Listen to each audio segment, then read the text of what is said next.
Good afternoon. My name is Michelle Mayhew. I'm the Executive Director and COO of TIFF, and it's my pleasure to welcome you to our first Upfront Financing Female-Led Films today. So this is a new series for us this year, providing a no-holds-barred access to high-profile perspectives on the evolving gender in media discourse. This is the first of two sessions. The second one is Uncovering Unconscious Bias, so I hope you check that one out as well. We created the series as a call to action to highlight and pioneer conversations about gender in our industry. I was saying backstage, when I started in this business 30 years ago plus, I thought maybe by the time our generation was coming to the fore, we would no longer be having the conversation. So I'm now hopeful that my 12-year-old daughter will see a different world. There's no lack of passionate, smart women to address these issues. Let me tell you, we have a number of them here today, and we are pleased to be working in collaboration with Google. Thanks to them. So today's a fearless and really topical dialogue on the realities of female-led projects, challenges and opportunities, and strategies of female executives. A couple of really quick stats that I've heard kind of bounced around in the past couple of days. So I actually went to a recent study at the Gina Davis Institute on Gender in Media to see what was going on. This is just a couple of things. 30% of the roles in films are female. Females represent 49.6% of the world population, and women hold 53% of the buying power at the cinema box office. Something's out of whack. It's my pleasure to introduce our moderator today to dive deeper into the conversation with you and our guests. Her name is Wendy Mitchell, who, like most women today I know, wears many hats.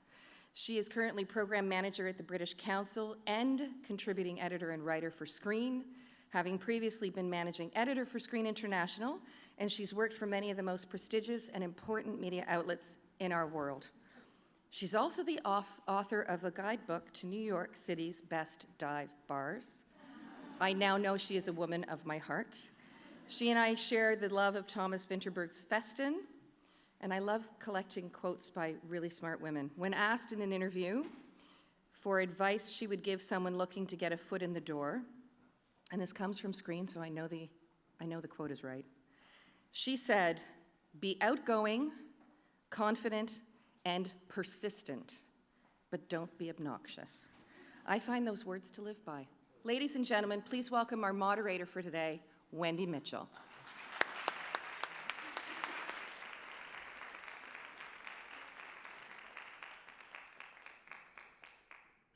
Thank you, everybody, for being here. I haven't been to a dive bar in many years, I promise. I'd like to go ahead and invite all the panelists to join me and just say I'm so grateful to TIFF for presenting a panel like this. It's a topic I've written about a lot for Screen, and it is very important to me and for Google to be sponsoring a panel like this, and just a phenomenal powerhouse group of women that I get to talk to, and I am very excited. And I thought we would just start. I want to get into the meat quite quickly, but if you could just all give us a sort of 1-minute bio, a little introduction to yourself, and we'll start with Anna Cerner from the Swedish Film Institute. Yeah, hi everyone. Really nice being here. I'm the head of the Swedish Film Institute that are funding Swedish features, long, short, and documentaries. And I started off in the business 4 years ago. I previously worked in the advertising business and the media business. And there is inequality all over the place. So I decided to make a change. So we took on an action plan, and last year we funded 50% of all our money to female directors. So I'm just trying to keep that figure up. Okay, great. Gigi. I'm Gigi Pritzker. I co-founded and run Odd Lot Entertainment. We're a production company. We do film and television. I also have a company called Relevant Theatricals. We do live theater, stage. I started as a PA, so my background was in physical production, and I'm all about storytelling. So that's what we do at Odd Lot, that's what we do at Relevant. And a quirk of fate, I'm the youngest of 5 with a lot of brothers and 9 nephews, and I have 3 daughters. So I am living and learning the girl thing every day. Great. And I'm Nigel? Nigel Kirkendall. I'm Vice President of Production for Warner Brothers Pictures, and love it. And I'm a woman doing this and fighting for great stories, not just female stories. So that's, yeah. I'm Lydia Pilcher. I'm a producer based in New York City. And I have an independent production company, Cinemosaic. We produce independent features, and I work with a lot of women directors. I have a primary relationship with director Mira Nair. And we do all different scales of movies from independent to studio. I've done documentary as well. And I'm an officer in the Producers Guild of America and wanted to bring the Guild to the table in terms of setting the agenda for combating gender equality a couple of years ago. And so we formed the Women's Impact Network. And I felt from a producer's point of view, seeking financing, we had a different window into what the obstacles were in terms of funding female-led films. So I'm excited to be here today to talk about that. My name's Susan Kartsonis. I'm a producer. I like to say that I make movies that women want to see and men like too. Some of my movies are What Women Want, Where the Heart Is, Aquamarine for young kids, Beastly, and most recently, The Duff. And I really believe that funding female-focused, female-led movies is incredibly important, and I think the focus has been mostly on directors. And while directors are incredibly important, they're a symptom of a problem, which is not making movies that are led and are focused on the female audience, which is so dominant in ticket buying. I wanted to start just by addressing the very title of the panel, which is female-led films. Because I think you could say Catherine Bigelow made The Hurt Locker. That's a strong female creative. It's not a woman on screen. You've got somebody like, or a film like Diary of a Teenage Girl that's a strong female voice on screen, made by a female. Then you might have something like Trainwreck, which is a strong female voice and character, Amy Schumer, directed by Judd Apatow. Which is one kind of female film more important than the other? I wouldn't say that. I think you really need to be aware of that just being a woman doesn't mean that you have another perspective of life, because discrimination is not something that you sort of take on you, it's something that you're brought up in. So men and women are brought up in the same society. So to be able to get rid of that, you really need to start to be aware. And you can see that in Sweden, for instance, that mostly female producers pick male directors and the opposite. And I think it's because you need to have good relationships. And relationships are not being that you want always to have a political topic, but that you really want to be able to work well. And so I think that you need to understand that it's not in the gender what kind of awareness you have, it's in how you want to react on society. Anyone else think what's more important, women on screen or women behind the camera? Or do we have to battle about? No. I don't think there's a differential in importance. I think we're talking about female perspectives. And, filmmaking is a collaborative endeavor, and it takes a lot of people to come together to make a movie. And all of those perspectives are important in terms of diversity and gender. So, Amy Schumer wrote Trainwreck as well, which I think is very significant. But I think, any female perspective in any of the creative collaborative positions is going to offer a perspective that otherwise wouldn't be offered. Okay. Also, just starting with, again, the very title of the panel, do you think it's a problem? Does everybody agree that female-led films need more financial support? Well, we make only 18%, Hollywood, the top 100 grossing films of the last 5 years, only 18% have been made specifically for the female audience. That means the Hunger Games, the Twilights, the Duff, you know, movies like that. They're treated in the press as successes, but they're really treated more like a fluke than like a trend. And 18% may sound like a familiar statistic because it's that number of women who are behind the scenes. So, you know, gender parity or the lack thereof really influences decision making. And we see those numbers reflected. And, you know, I did that little top 100 film study myself because I wanted to see what the story was. And I took it to Stacy Smith at the Annenberg School at USC. And I said, I'm not a statistician. Is it a coincidence that it's 18%? She said, no. It's a reflection of the lack of gender parity in the decision-making offices and behind the scenes in Hollywood.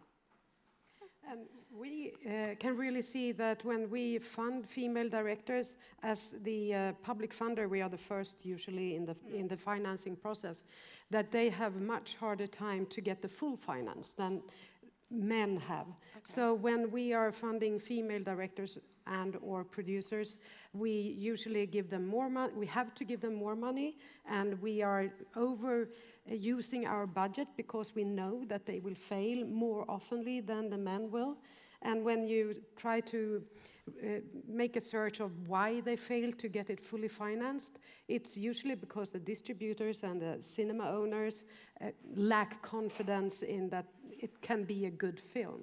So it's a lot of resistance out there, which means that our role gets much more important, actually. I can also jump in and say, I definitely think that there's a lack. My business is very different from, you know, we're all very different perspectives and different businesses that we're working in terms of the big studio world where every day I'm going in figuring out how can I make the next $100 million science fiction movie versus art house or the indie world. I think that there is a lack, but I think that we know that. I think there's a hunger, at least speaking from my perspective and going into Warner Brothers every day. We see the success of Hunger Games and Twilight and Trainwrecked and Bridesmaids and see that there is a market that is hungry and there's money being left on the table. And so that's a huge topic of conversation for us is where's our this, where's our that? So there is a hunger and there is an acknowledgement of the lack of servicing this audience that is loyal and a huge, huge market. So I think there's a problem, but I also think, I don't know from my perspective that it's necessarily about, I definitely think there's a disconnect and that there is a double standard and kind of a lack of trust of female filmmakers for sure. But I also think we're starting to try, like we're looking at Wonder Woman and Patty Jenkins, or there's so many different kind of things that we're looking for. I also think that the trend that's happening right now in terms of creators, like Gillian Flynn or Amy Schumer writing, that's a lot of power. And so someone actually, a female filmmaker, creating and making a piece of material, that's the bottom line is this piece of material, the movie, the script, the book, whatever it is that is valuable, that is a lot of agency and value. And I feel like we're seeing a lot more of that come into play in the last couple of years. That provides an opportunity, I think, for a lot of female filmmakers and female business, I think, because that's what we're trading in. So, okay. That's good to hear that you see maybe more action coming through. And I do want this to be more of a forward-thinking discussion. I think we all do. But before we look at how to make things better, I did want to sort of ask you maybe some ideas about why there is a problem. Do we think it's the supply chain of white male-dominated film distribution and exhibition? Is it that there's more male executives in Hollywood than female? I wouldn't blame the distributors. No. I wouldn't blame the distributors. The distributors know exactly who's buying tickets. I mean, you can look at the MPAA and their numbers. I mean, 53%, I guess. Yeah, I mean, they know those numbers. So the logic is there, but I think it's institutional habit.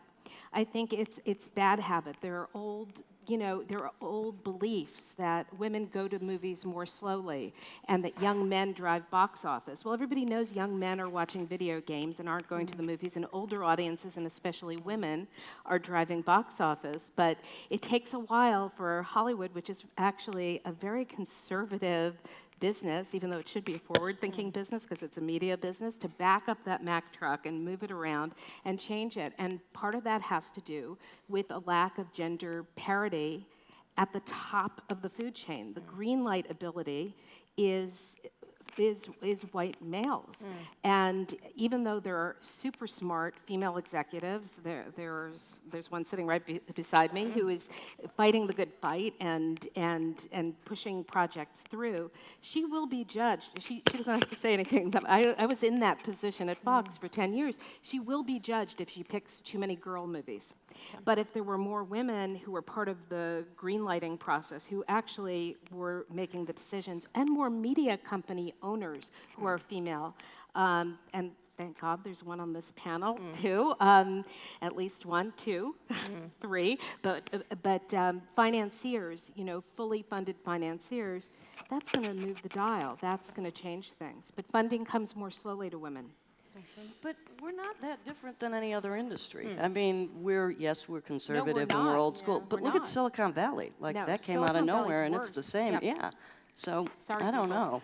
I will say also, I totally agree with everything you just said. And then I'll also say, speaking from someone who, it's just so interesting. I do a dinner every quarter with other young female executives, my peers around town, like one or two executives from different studios around town. We've been doing this dinner for several years since we were junior executives, came up together. And we just recently formed a council to help and provide resources and support for AFI's Women Directors Workshop, right? So mentorship, panels, we do mock generals, like whatever they need. They come to our dinner, whatever they need, right? Because I do feel like there's a pipeline issue. There is a disconnect between a female filmmaker, and I speak from a female, because that's what's really important to me to move the needle, is who are these creators and these directors coming in that I can hire or can bring me the material that they're owning and that they've created. But I do think that there's a disconnect between the first movie or two in the indie space that's premiering at Sundance to the $100 million science fiction movie. And we don't know, haven't figured out what that disconnect is. I think listen, we're not gonna solve all the issues in this 1 hour. Of course we are. You know, so I'm a girl who loves science fiction, creatures, fantasy. I'm a geek. So I'm always looking for the young female director who can take her intimate story that is female-driven or not and transfer it to a huge, wide landscape. And so that's part of our purpose in doing the thing with AFI, is to start partnering with who are those women. And I think, it's important to talk. Women aren't just going to make rom-coms, thank God. Yes, They're going to make some good ones. Men are going to make some good ones. I mean, how do we all get? But I want to object, actually. Okay. Because I think we should blame the distributors, and I think we should blame everyone that doesn't want change.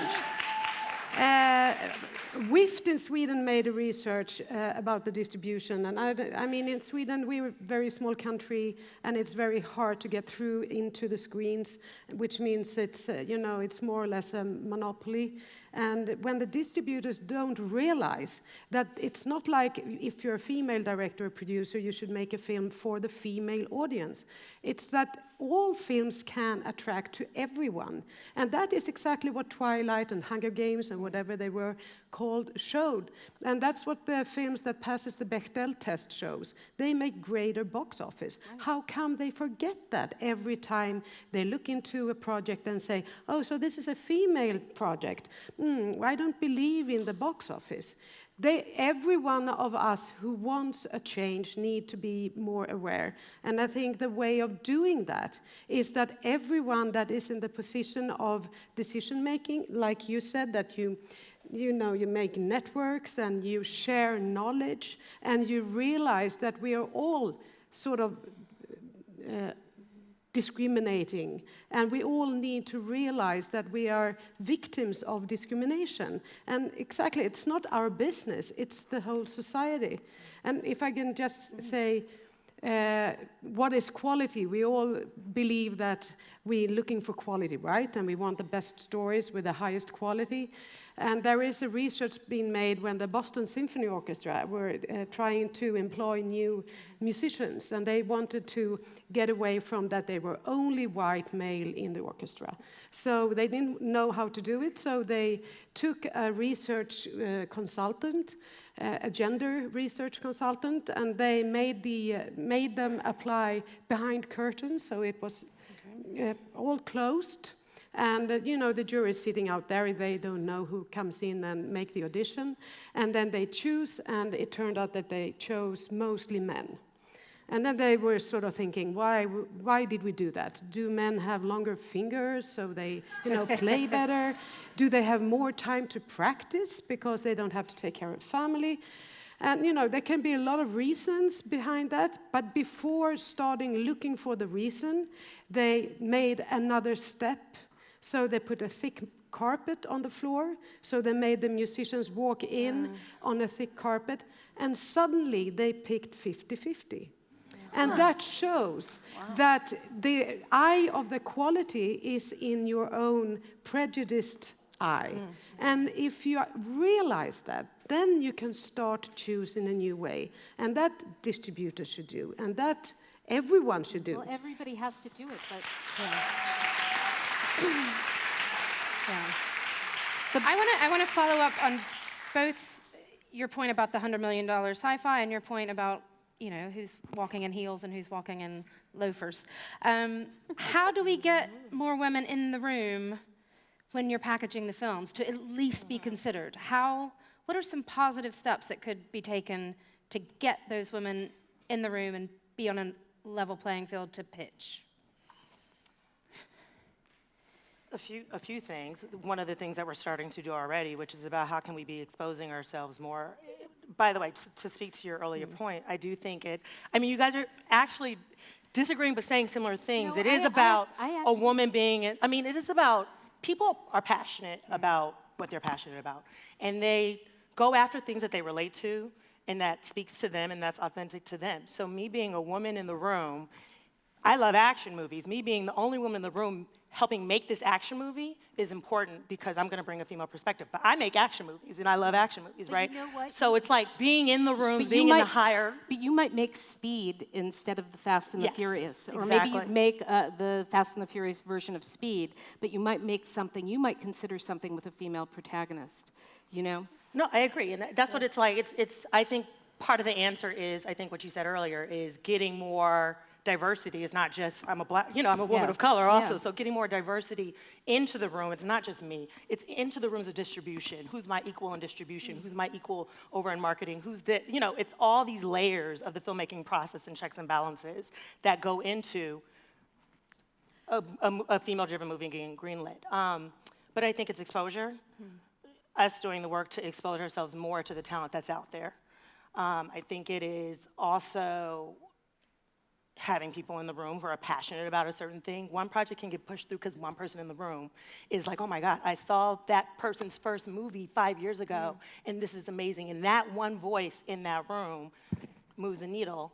I also think, like I said, I'm doing the larger scope fair, so I do think part of the thing that we're doing with AFI is, okay, you did this first short, or you did this, what do you want to do? What's your aspiration? Do you want to make indie film? What's the story you want to tell? Do you want to tell it this way?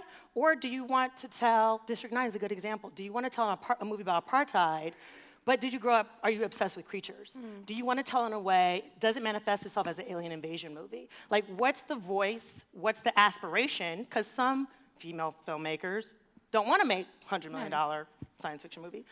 And then how can we help you get there? So I think there is, I would also ask, I've never seen a stat on this, but also representation. That's a huge deal also, having someone advocating for you. Having someone calling me up every single day saying, being upset with me, or bullying me into go see a movie, or seducing me, or just sending it to me so I fall in love is a big deal. So I'm also wondering... So you need more talent agents, reps. Yes. Well, who are pulling them in? Women have a harder time getting representation. Women in Film and Sundance did a joint study. You can go to Women in Film Los Angeles. You can go to the site and download the study. It's very interesting. Women succeed more in the independent vein, but they struggle with being pushed by representatives. That comes a lot from the top. And by the way, I just want to interject because I haven't had a chance.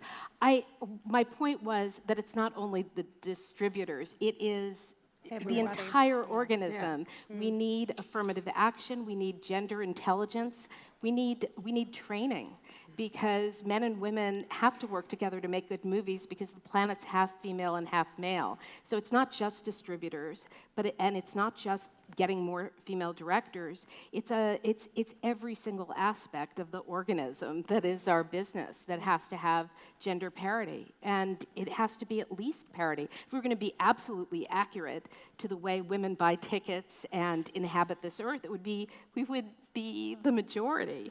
But I actually think we do have the power, and it's untapped. We need to take it. It's untapped. Yep. Because when we started, as producers, when we started to look at this, and Melissa Silverstein from Women in Hollywood and I put together a report called The Ms. Factor. It's a toolkit of statistics and data. When we started to look at the different trends and movements, not just in our business, but just women as a market, it's pretty phenomenal. I mean, we are seeing that women are not, reaching parity in the top echelons of corporations and industries, but women are succeeding in middle management. We're succeeding in education and our educational degrees, and a lot of people who are studying these trends and consumer markets are predicting that in the next decade, women in North America will control over 2/3 of consumer wealth. And they're projecting that over the next decade, the average American woman will out-earn the average American male. So there's something happening, and when you look at the numbers at the box office, when you look at who's coming out to support the Hunger Games and the Twilight, and you see that there is something that's drawing women to the movies, and so I think that it's a sleeping economic boost that needs to be awakened, and we wanted to put this data out there in a perspective so that filmmakers and producers and directors who are pitching their material can use it to raise awareness. how can people get the toolkit? It's going to be released in a press release next week, and it's on the Producers Guild website, and it's on the Women in Hollywood website. And you don't have to be a member to get it? No, So you don't. everybody And I can have get it. some cards afterward if people want with the link. Yeah. But I think that's really important that, like this panel that you say we want to focus on how to go into the future instead of I've been taking part of so many panels, and you sit and you talk about, we have this problem and we have that problem. And like in Sweden, you need to start having an action plan. And that is so common for every company. If you want to reach something, you have to put up a target, and you put up a timeline. What year do we want to reach that target? How do we get there? And then you have actions to get there, and you have a budget, and then you ask yourself these hard questions. Why didn't we succeed? And then you need to, what kind of women directors want to make the $100 million budget movies? And if they don't want to, why don't they want to? Yes. That's a lot of issues that you need to deal with. So you have to work on all levels. But when we started in Sweden, we took up an action plan that was really simple, putting up role models that you can show that you may succeed. And like this year... And that they're not a fluke, I think what Susan said. It shouldn't be an anomaly that Trainwreck has done well. It's No, not exactly. an So let's point to these It's out. not. that It's they're not completely strange. logical to No, us. it's not strange. And if we all, and like Melissa Silverstein is doing this really great work with women in Hollywood, that media sort of pick up, and you have to always remind media to pick up the good stories. And this year for Sweden, for instance, we have 6 movies in TIFF, which is the record. 80% of them are female directors. And that shows that doesn't not only show that we in Sweden fund more female filmmakers, but they actually do films that are something new and unique and a new perspective. And if we keep on doing that and keep on reminding everyone that it is possible and you do reach quality all the time. And then the next thing I think we all should do when you are in a room with a lot of white men, to ask the crucial question when we talk about why don't we choose this and that woman, and they always have a lot of arguments, and there's a lot of women that have those arguments as well, to say, but do you want a change? And if they say yes, which usually they do, then you say, so okay, do you have a goal? Did you put up a target? And I usually do that, and then people sort of, well, now, you know, it's really hard. But I said, but do you want change? So do it, and to be persistent in that. And then you are really not the best friend of them for that time, but that's fine. I actually want to. I want to offer another suggestion, because I've bumped into this a couple of times. Often, when a movie's being put together, there's a resistance to having more than one woman in a key role on the project. There seems to be a universal fear that women will burst into tears simultaneously, and the entire production will fall apart. And I had one situation, I won't name names or movies or anything, where a female cinematographer was being put up for a job with a female director, and the studio was resisting it because they felt that they just didn't want, they wouldn't say it. They would never, ever say it. But I knew it. I'd been a studio executive. I knew what was going on behind the scenes. So I had some conversations, because I'd worked with this DP, and I individuated them, which is a technique that you need to do so that people aren't seen as this sort of monolithic thing because they're female, because as we know, some women like action, some women like rom-com, some women like both, you know, some women make both. And I individuated them. I said, the director is like this. You know, I know her well, and she does this and this, and the cinematographer is like this. And she will be a perfect complement to this director because she is like this. And, you know, as it worked. She got the job. The cinematographer got the job. But it took showing how these people as individuals, as human beings, would work well together to get the studio to stop thinking of them just as women. It seems so obvious, but it is something that helps when you're representing, you know, if you're a representative or if you're a friend, you know, who's trying to help even the playing field. Gigi, at your desk, do you get enough female-led projects coming to you, and are they good enough? And what are you seeing on the sort of front line? We don't get enough. Yeah. I mean, I'd like more. And we're starting to get more. I mean, I think the thing that's so interesting that you hear in this conversation, and that we're having this conversation, is that it's really in the forefront now. I mean, Sweden really has shown us the way and is doing some great stuff. We need to catch up. We need to start doing that as well. And I think the goals and the, you know, concerted efforts and focus is terrific. I also think we got to get to a point where we're authentically ourselves and not trying to be the guys or something other than we are. If a woman doesn't want to do a $100 million film, yeah, that's okay. Right? That's okay. We And should be able to do it our way. Every studio has a different business model and a different thing that they do. Fox Searchlight is very different than a Warner Brothers, you know. So Right. So there are There's a outlets place. for everything. There's a place That's for exactly everything. right. And even on Warner Brothers, yes, our bread and butter is a certain thing. But right now, to your point, but to kind of complement what I am right now on a movie that is being directed by a woman, was conceived of by a woman, is being produced by a woman, starring 2 women. And it's kind of amazing to be in that environment. I'll just shout her out. Denise Denovi is the director and if I'm producer. not mistaken, So- that woman who's directing was recruited to direct. She was asked to direct She was by the persuaded head to of the direct studio. and had never directed. Had her directing debut, and the head of the studio said, "Why don't you do this?"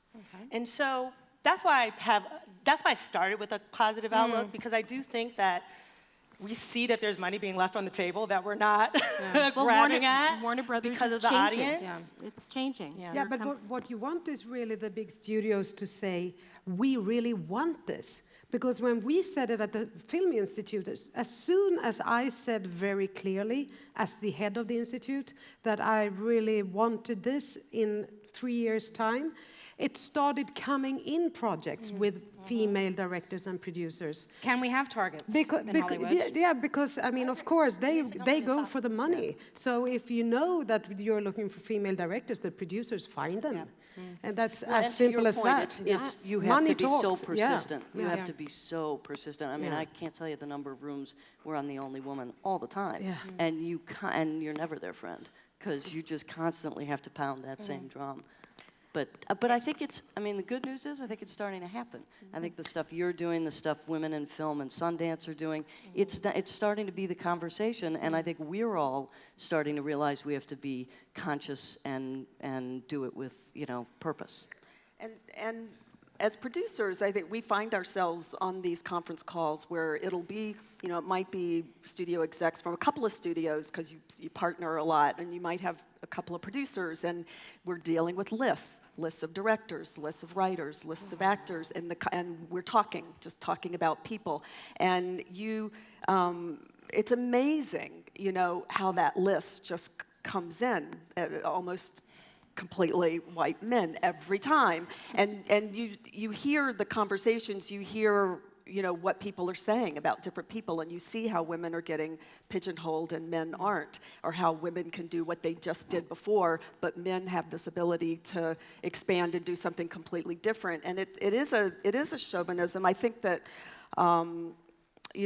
Stacey Smith from USC has suggested the Rooney Rule, as an idea, and I had heard at one of the. Can you just explain? That's the football.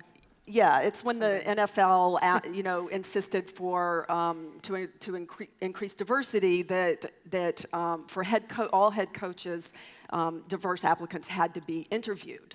They just had to be interviewed. You didn't have, so it's just, and I had heard a group of the LA Film School presidents, who a lot of them are women, say that they put out a mandate. They came to the USC, UCLA, and they realized that there weren't very many women film professors. And they just said, you just have to have women on the list.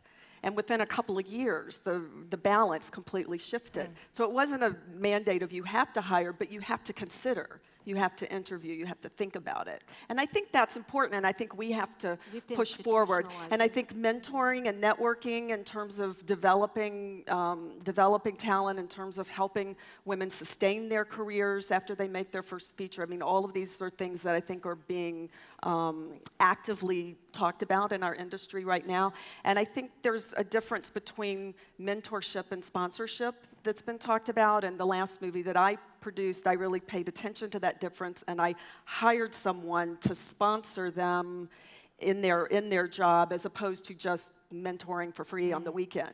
So I think these are things that, as we've kind of pulled back the layers, we've seen in male-dominated networks happen all the time, and that we haven't been doing it. And I moderated a panel last year about financing, and it was one of the Women Filmmaker Initiative panels, and one of the male funders on my panel said, men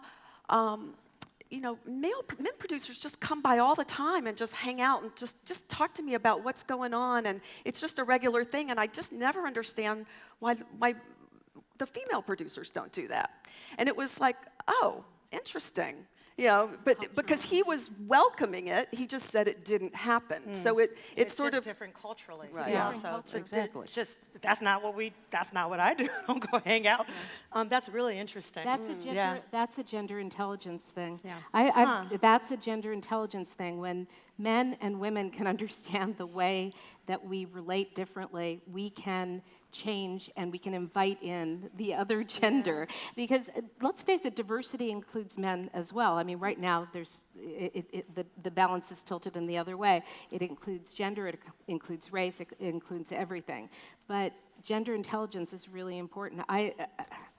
I actually have spoken at length to a woman who's Toronto-based named Barbara Annis, who's an expert and a consultant and the author of 4 books on gender intelligence. And I've been to a few of her seminars. It's really interesting because she brings up exactly that situation of women needing, because anytime you're a minority, but also culturally, to be invited in and to be made part of the process, because when you're a minority, you're not going to necessarily feel as comfortable, and it's really important. The other thing in Hollywood is women are not considered a minority, and this is a dirty little secret. In the diversity programs, if a woman who's not a woman of color applies to a diversity program, it'll be whispered to her, we don't really consider women diversity.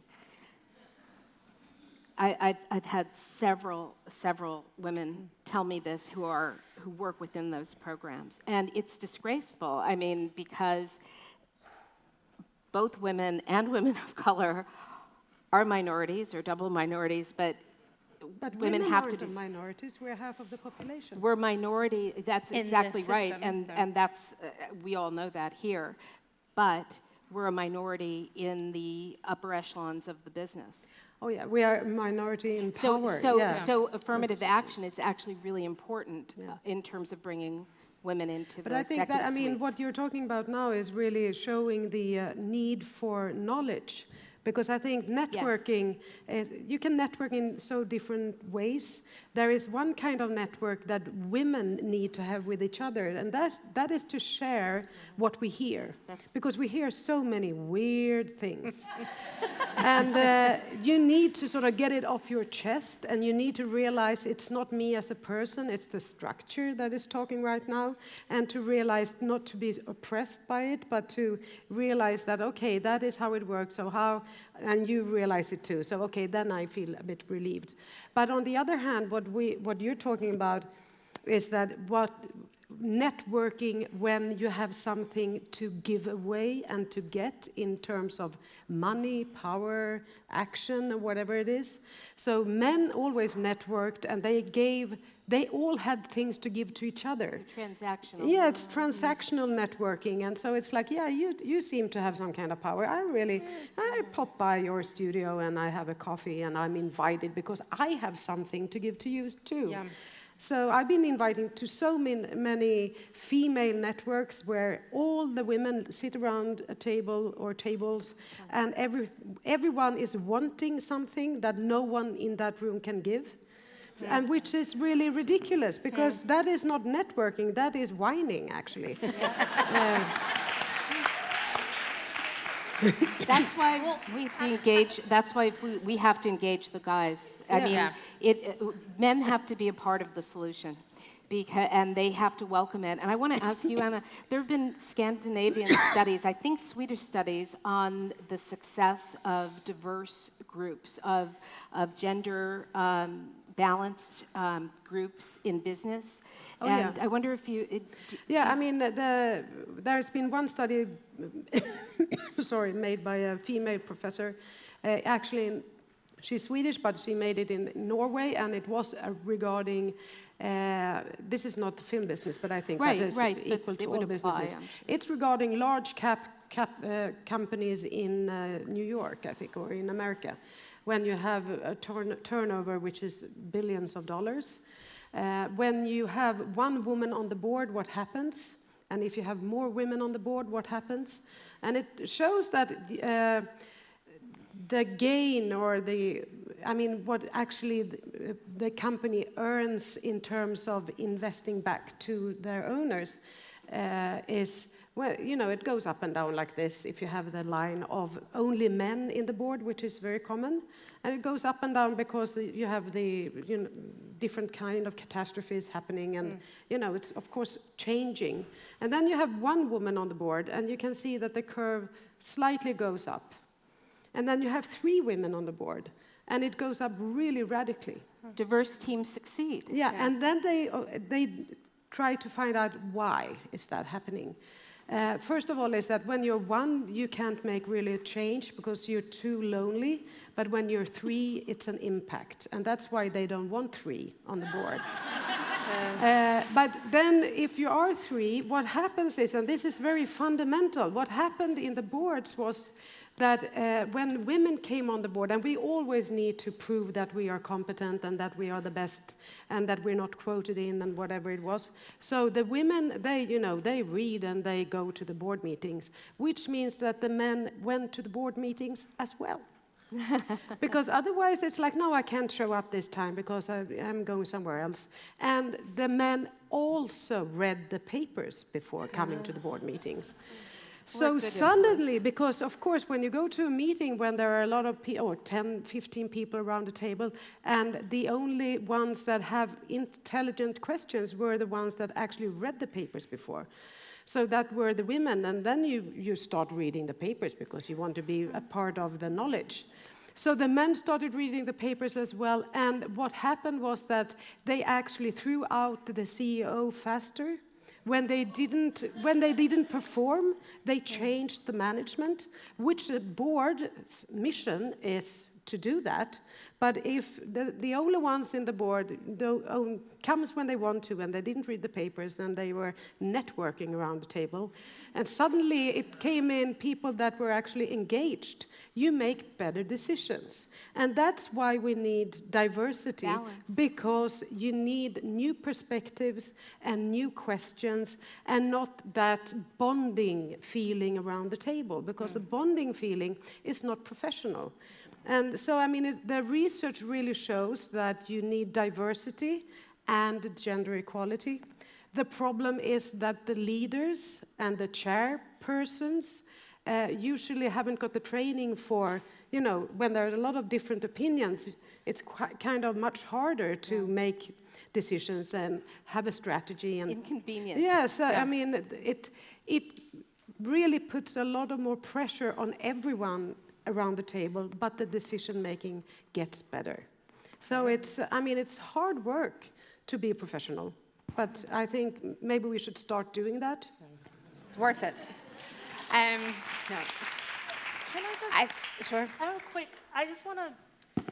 I'm curious about, are you speaking about gender inequality at the green light? Because there are a lot of women, executive women, in the room. So that's not the issue, and a lot of the movies that we keep on referencing as changing the tide, and like the Hunger Games and the Twilights, and there are a lot of passionate women that advocated for those and helped get those movies made.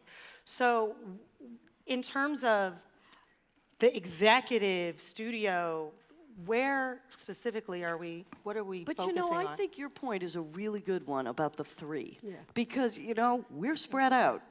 and we haven't networked transactionally well just at all. for the first time on the stage. Yeah. Exactly. And I think the transactional networking is a super important point. We can take a page from the guys. There's a lot we can learn from men, but that's a form of gender intelligence too. That's a form of training that we have to get for ourselves. But I think it's also aggregating up, because I have been in those rooms so many times where I'm one, and it's really hard. And if there was one more or 2 more, it would have totally changed the balance. Yeah. So I do think we have to kind of aggregate together to be able to create a critical mass in a situation to be able to change it, because I do think it makes a difference. I think there's a lot to be said for the buddy system. Yeah. I mean, I teach a class at USC called The Film Industry, The Challenges and Opportunities, or The Opportunities and Challenges. It depends on which day it is. And it's 25 young women who are graduate students and undergraduates, and they're all really concerned because they're experiencing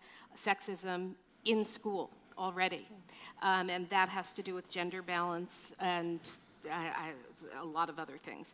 But one of the things I say to them is, buddy system, I say that, when you're in a class and you see one of your classmates being discriminated against, you have to speak up. You have to be vocal. And if you think you're going to be punished, as a group, because your numbers are equal, you've got to be vocal about it. You can't be shy about it. You're not going to get hurt. And if anybody tries to hurt you, come to me. I mean, they can't do anything to me. I'm an adjunct, What am I going to do? Oh. I think it's time to be vocal for the audience, because we can take a few questions. We do need to get you a microphone, so yes, if you can go to the lady there first. You guys are all very inspiring, and I'm a mid-level producer in the sense I've been in this industry for over 10 years. I started. Can you hear me at all? Yeah, Yes. totally. Hi. When I went to film school in the 90s, I was one of 6 women in my 50-person class. When I was a PA, I still got paddled on the bum and atta girl and all that stuff. I think a lot of the barriers we end up facing are ones that we internalize. And I just want to hear, it's a bit personal, but how you've learned to overcome sort of how you view yourself in a leadership role. Because I found that's definitely, from film school onward, the models that I saw or how to act was a very male sort of way of being. So how do I be a producer, a leadership, in a leadership position and still retain who I am as a person and as a woman, actually? Like that's been hard to figure out, I think, over the years. Great question. That's a great question. It's such a good question. I'm sure we all have answers, so I'll be really brief because that's such an amazing question. And I have young women coming into my office every single, like twice a week, I'm doing informationals or sessions. And I get that question so much in terms of how do you have the confidence to go for what you want, or how do you be who you are?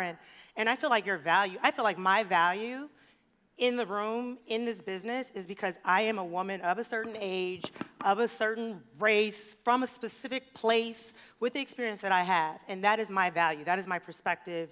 I'm a moviegoer. I'm a person. I like a wide variety of movies. And so I always tell people, don't be who you are. That's your value. That's why you're special. That's why you get paid to do what you do, right? Because you have a perspective, and it is very specific, and no one else has that. So just for myself, when I am in the room and it's all men and we're talking about an action movie, I'm the one who's like, but what about the kiss at the end? Like, that violence was great and I love it. But what about this little part right here? Because that really turns me off. And I'm the only one raising that because I'm the only one that feels that, but it's taken seriously because I am the only one with that perspective. So that's my Yeah, I totally agree. rah-rah. Don't discount all the experiences that are you. Those are really important. And I think when you see leadership and you see something you want to model, it doesn't matter whether it's a guy or a girl or whoever, like seek that person out. And don't be afraid, because people, this is how we are supposed to do things. We collaborate. We're in a collaborative business. And if you reach out, people are pretty receptive. So I think your awareness of what you just asked is really huge. It was a great question. And just be you, because authenticity will get you very far. And invite, if you find people that you get inspired from or you think that they are kind of role models, I did that. Invite them for a lunch and just ask them all questions. People love to get all the questions and feel that they are great and role models. So I never experienced anyone turning that down if you don't try to reach, and too your far. peers. Who's your tribe? Yeah. Right. Who likes the same stuff you like? You guys will make movies together. Okay. Can we go to this side, please? Hi, thank you very much. I'm an Australian director. I did my first Hollywood movie 30 years ago, actually shot it in Toronto. For many years, my name is Gillian Armstrong. For many years, thank you very much. Gillian. Look, I did okay. Yes, as Susan said, on my first American feature, my very kind, wonderful producer, Edgar Sherrick, said, I think you need to get rid of the female production manager because they don't trust a woman dealing with the money. So there's 2 women who are in charge of the money, and that was the fear that a woman directing what was considered a big budget film at that time, this risk. And there was a call once my agent got from one of our executives who said, why are the crew going so slow in the snow? Has she got her period? But I've done fine. Over the years, when I was asked this question over and over again, why are there not as many women directors? And when I went to film school, there were only 2 females. I used to say, and I suppose it was a bit egotistical, it should be based on merit. I did okay. It's 30 years later. Even in my country, in Australia, this percentage is so low. I'll give 2 examples. The wonderful producer, junior executive I had at Amy Pascal, who got Little Women made, because that was her person, and she was clever. She worked out to talk the male executives into saying, it's a family film, we need one this Christmas. And we made that film. Dear Amy went on to head that studio for many, many years. When she left, was it this year, end of last year, I thought it was so sad that one of the things that she said was, it's time that we did something. I mean, Amy, who, Spider-Man and so on, were her successors. She said, it's time that we thought, like, laterally, like there could be a Spider-Woman. And I thought, Amy, you had 25 years or so. But she was alone at the head. She was one of the first female studio heads, so she had to succeed, or else people would say women can't succeed. And I think that has been part of it for many years for female executives. The other story I will tell is, my daughter is now a beginning filmmaker. Her first short film won Berlin. Yeah, I'm proud.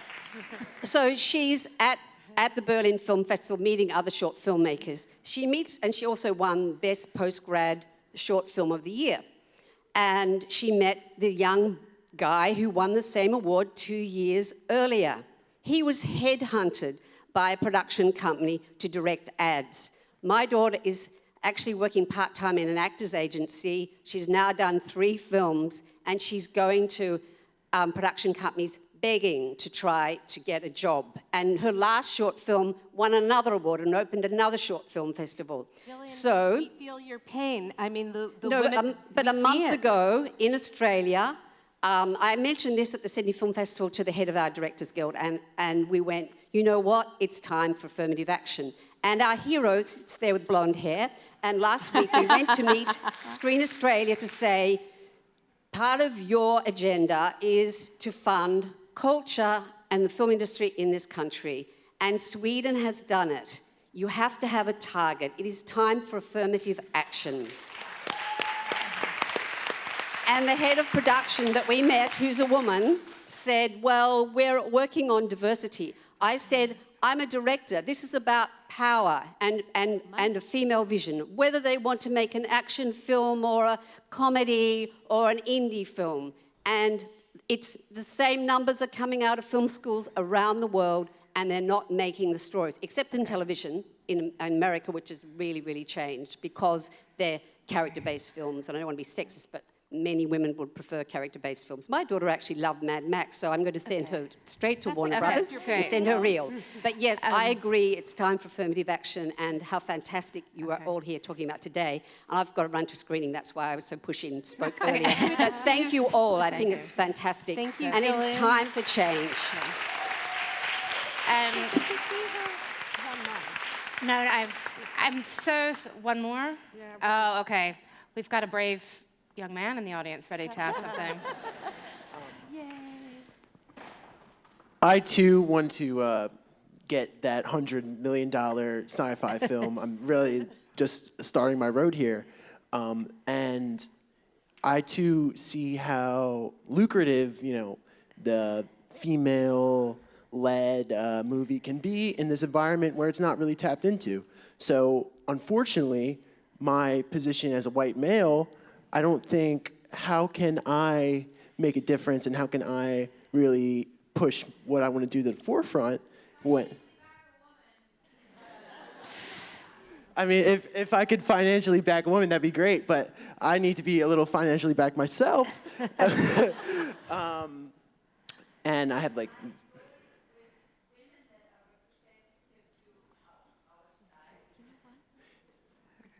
I'm sorry, I couldn't...